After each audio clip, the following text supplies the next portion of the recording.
So, something that I learned about myself recently is that I suffer from an intimacy disorder called love addiction.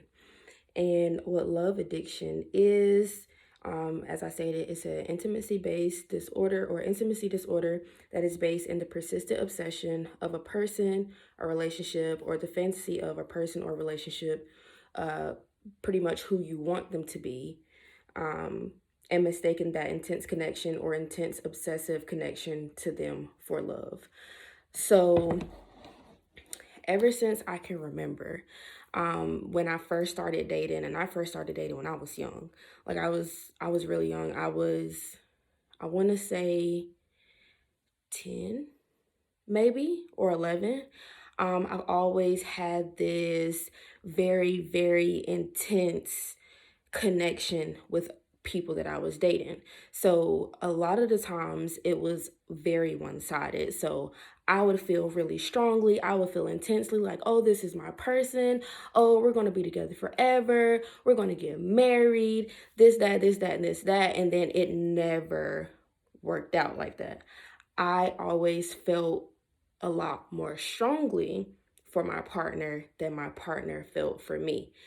Now, what I learned during research and just listening to podcasts and stuff like that was that this intimacy disorder stemmed from my childhood. So I experienced childhood emotional neglect. And because I experienced childhood emotional neglect, it had me searching for connection and intimacy with anybody that I was in a relationship with. So, no matter what we were going through in the relationship, no matter what they did to me, no matter how they treated me, I still held them to high esteem because in my mind, we were supposed to be together forever. In my mind, this is my person. And even up until recently, like with recent relationships that I've had, I still had this obsession because I didn't know what it was. I'm into spirituality. I'm on my spiritual journey. So I'm thinking like, oh, this is my twin flame. This is home and things like that. When really, honestly and truly, it was not. I was still obsessing over my partners. So I have a lot of notes here. So I'm going to read through my notes. Um, this is a quote from Dr. Jonice Webb, and I'm going to have a link to the podcast that I listen to by Black Girl or the Black Girls Heal podcast. I'm going to have that linked. So I'm going to put it all in my story so that I can put it into like a story highlight on my page.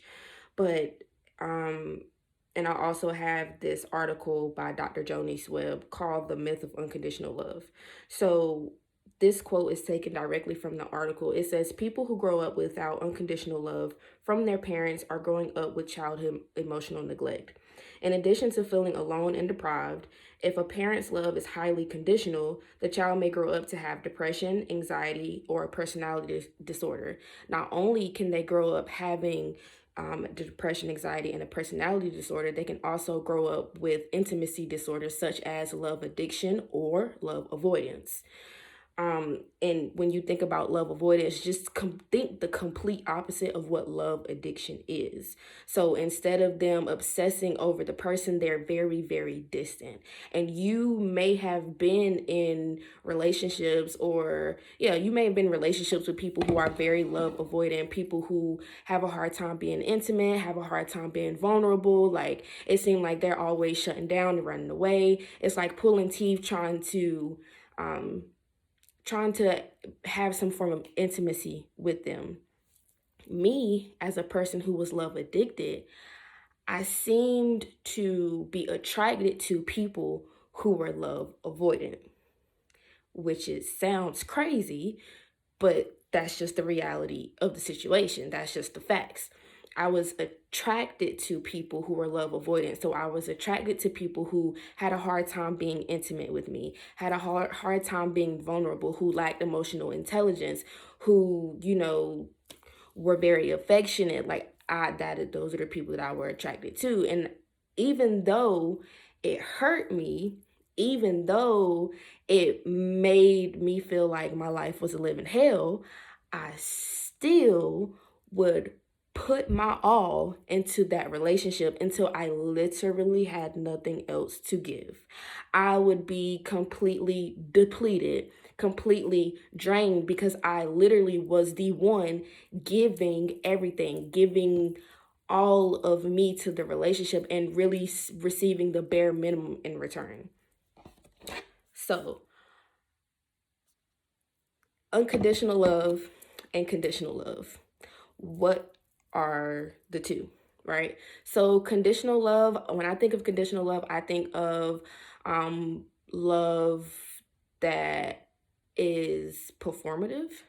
So if you feel like you have to perform for that love, like you have to meet their expectations, you have to meet their standards to receive that love. And if you do not meet their expectations, then they can stonewall you, they can silent treatment, shut down, all of those different things, look at you with disdain, disgust, like treat you badly.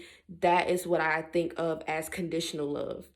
Unconditional love is the complete opposite of that. So pretty much it doesn't matter what you do, they still love you. Now let's be clear. Unconditional love does not mean it's permissive love. So it doesn't mean that just because I love you unconditionally that I'm going to allow you to do and say whatever to me. That's not what it is. I'm still going to have very clear boundaries with you, and I'm going to communicate those boundaries with you. However, I'm not going to look at you in disdain or disgust or stonewall you or shut down or treat you badly just because you did something that I didn't like. That is what real unconditional love is. Something else that I learned about conditional love and unconditional love is that conditional love and people pleasing can go hand in hand. So if you experience conditional love and childhood emotional neglect, then you are probably a people pleaser. Especially if you suffer from like love addiction, you probably have a tendency to try to go in above and beyond to meet the needs of other people while putting your needs on the back burner or minimizing your needs or making yourself small to better appease other people. Why? Because you want love. So you're going to do anything for the love from whoever you're seeking it from. And that starts in childhood. Obviously, all of this starts in childhood. Seeking approval and validation outside of yourself can directly I apologize, can directly correlate with receiving love, attention, and approval from parents and guardians when you met their expectations. However, seeking validation and approval outside of self causes one to ignore self and focus solely on others. So you literally go from having zero self-awareness to having nothing but total social awareness. So you have no idea what you want, what you need, how you feel, because you are completely focused on everything outside of you, everything on the external. So everything in the internal, it just, it's like, do it don't matter, do it don't matter. And something for me is I would repress. So I, ever since I can remember, people pleasing, top of the list. Yeah. Why? Because I wanted people to like me. I wanted, love. I wanted friends. That's what I wanted. I can even recall even my childhood, like at school, wanting so badly to fit in with other people that I would pick up on the bad behaviors that they had, like the picking on people and stuff, bullying and all of that. I wasn't really that active with it, but I can recall like talking about people, which is not cool because why? I was bullied. Many may not know, but the ones who do know, who've known me from here to who I am now, I struggled with eczema really bad as a kid. And it was so bad that I can remember wearing jackets in the summertime because I just didn't want anybody to see my skin. And anybody who has ever had eczema, you know how bad it can get to the point where you are scratching, and you're bleeding and it's scabbing, but you still scratching because it itch and you're a kid. Like, what else you gonna do? You don't have no control over how your skin develops these different types of conditions. However, children can be very cruel. That's a fact. Children can be cruel. And we know that any child that you see that's cruel is probably experiencing some cruelty at home, but that's a topic for another day. These are the things that I experienced which shaped me into the people pleasing and the love addiction, because I felt so isolated at one point in time in my life. And when I was going through these different things, the bullying at school, people like icing me out at school, things like that, I didn't have anyone that I could talk to about what I was experiencing. I had to build thick skin and figure out how to navigate on my own. I had to figure out how to survive being in school. And let's be clear, I went to a public school and a private school growing up. I was predominantly in a private school, so like elementary school years and halfway of middle school. Granted, I skipped 2 grades. So I started school when I was 4 and I skipped the 7th grade. I went to my private school from the age of 4. The age of 4. I went to 2nd grade at a public school, and then I went to, I believe, 4th grade at a public school. Then I went back, like the in-between years, I went back to the private school. When I skipped the 7th grade, I spent half of my 8th grade year at the private school, and then the other half I spent at a public school. So you can say, yeah, majority of my life I spent at a private school. So I grew up with these people. Like I knew them, they knew me, we grew up together. And then I was sent to a totally different place, didn't really know these people. So it was like I'm going through what I went through when I went to public school all over again, the clicking up and all of that. It was terrible. I hated it. Let's be clear. I hated it. And I had to figure out how to navigate because I didn't have anyone at home that I could talk to about my problems.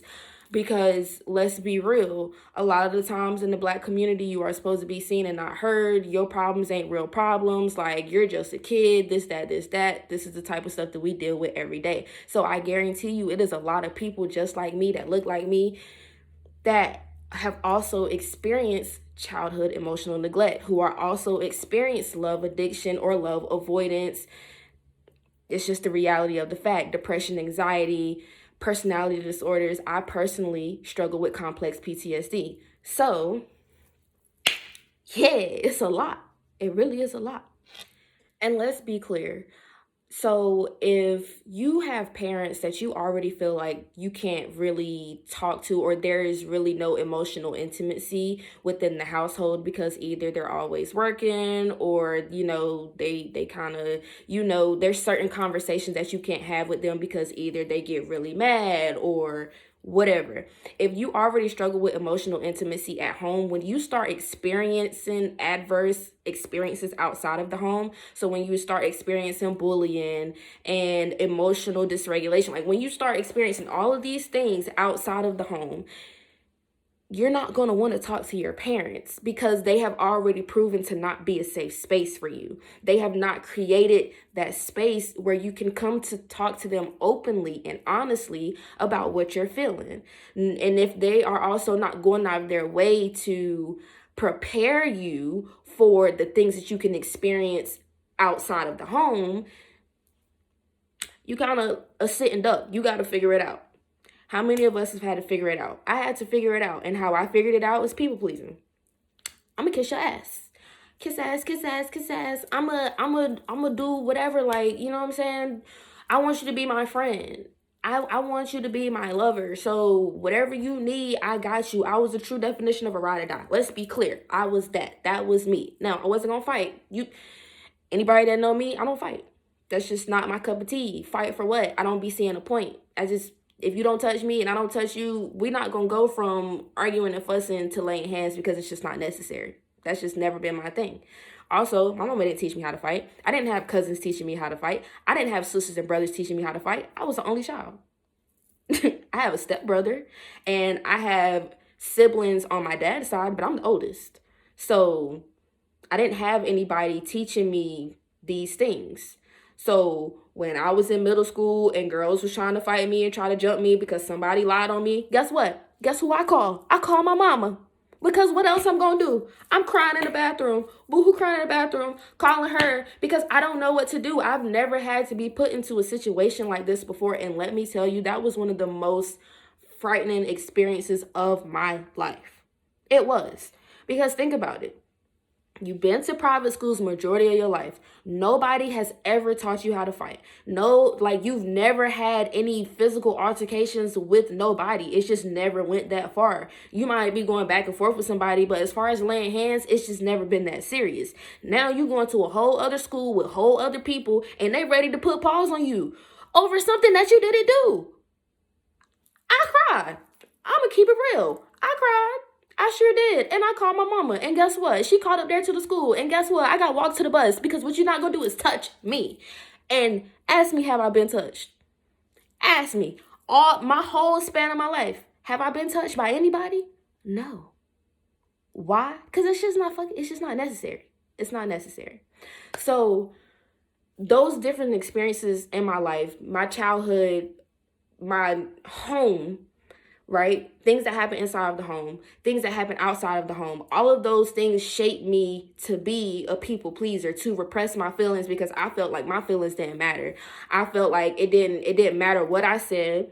It didn't matter how I felt. It didn't matter what I did or what I didn't do. It was always always gonna be a problem, or I just wasn't enough, or I just wasn't worthy. These are internalized beliefs, self-limiting beliefs that I gained, that I learned from other people and other experiences. So as I got older, I started to act like that. I started to show that.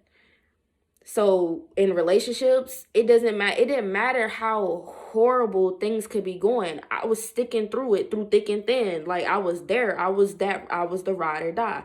Friendships as well. I had some listen, I had some terrible friendships. They weren't my friend.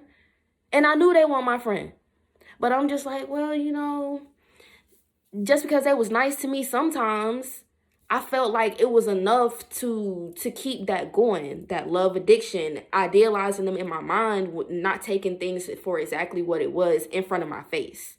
I had some people to really like dog me out for real, and I should have been cut ties with them a long time ago. But because of my heart, or what I thought was my heart, I was like, well, it's okay. You know what I'm saying? We can get past it. We can work through it and it be the same things in a cycle, going like this, and slowly continuing to chip away at my self-esteem, continuing to chip away at my self-worth.